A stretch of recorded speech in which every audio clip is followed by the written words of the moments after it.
Hey, what's up everybody? I'm here to talk about two movies that are coming out real soon. Well, not real soon.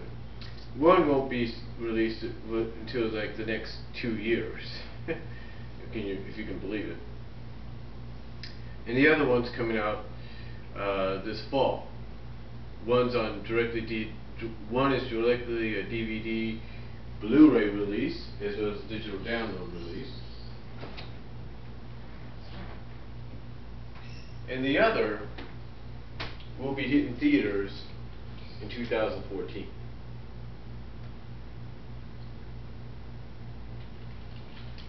Now you might ask yourself, what are the movies? Well, one movie is The Dark Knight Returns, Part 1. Basically, this is a first-time attempt by Warner Brothers Animation and DC Universe Movies to take one of the most talked about graphic novels and comic book arcs ever and adapt it into a film, into an animated film. Now, the only difference is to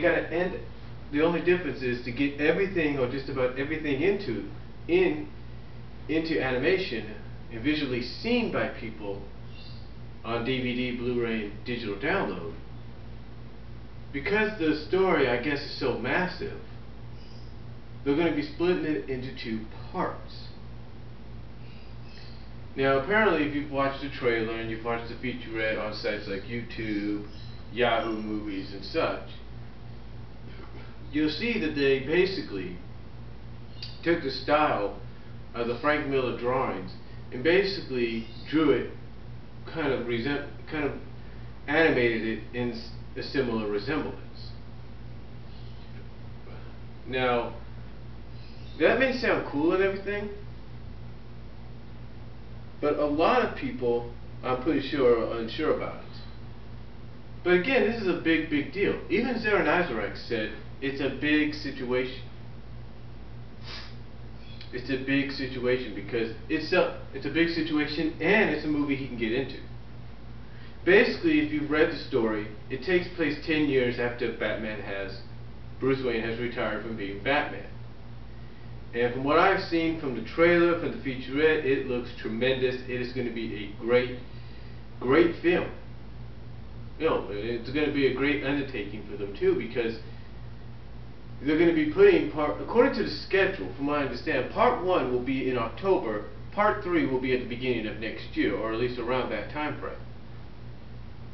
Now, you might ask yourself, why splitting it in 2? You know, is that the norm now? Is that the fab? No, it's not the norm or the fab. What it is that the exception of all the other DC animated universe deals, where some have been, you know, based on origins and some have been based on other graphic novels or other comic book arcs and all that. This one is based on one of the best sellers. This one is based on probably the biggest story they've done. And it's, you know, and it's one of those stories that when you read it, you know that people that are fans of the original comic book, of the original 4-part arc, if you will, are not going to want to settle for nothing less but a majority of it being fully and truly adapted. And that is why Dark Knight Returns is going to be split into 2, so you can get just about everything from that arc into the movies, you know, on screen, on your television, so whatever you want to call it. Speaking of comic book movies,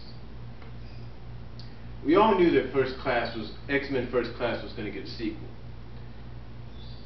What we didn't know was what the name of it would be. Well, apparently we have found out the name. The name is going to be X-Men Days of Futures Past.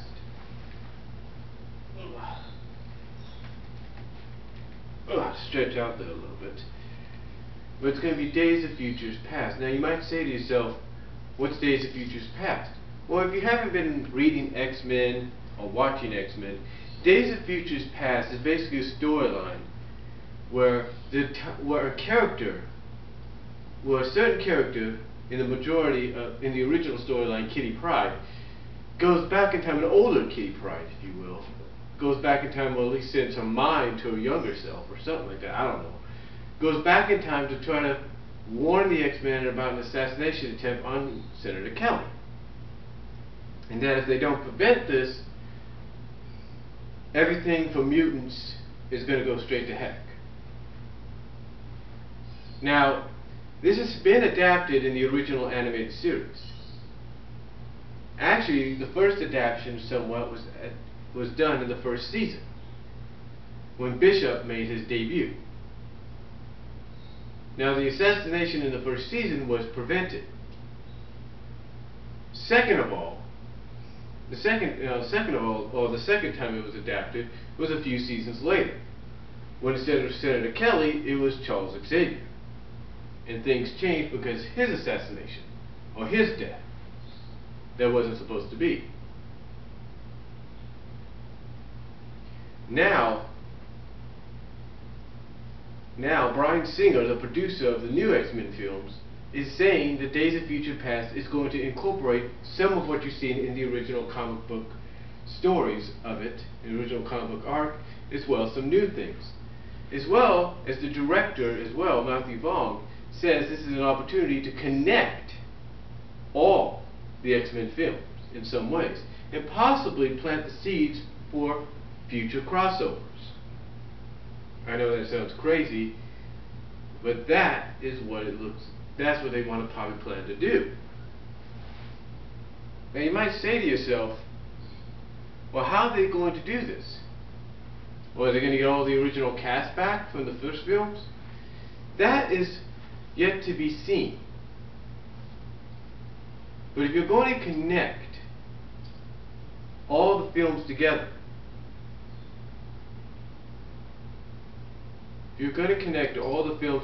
I guess this is a good starting point.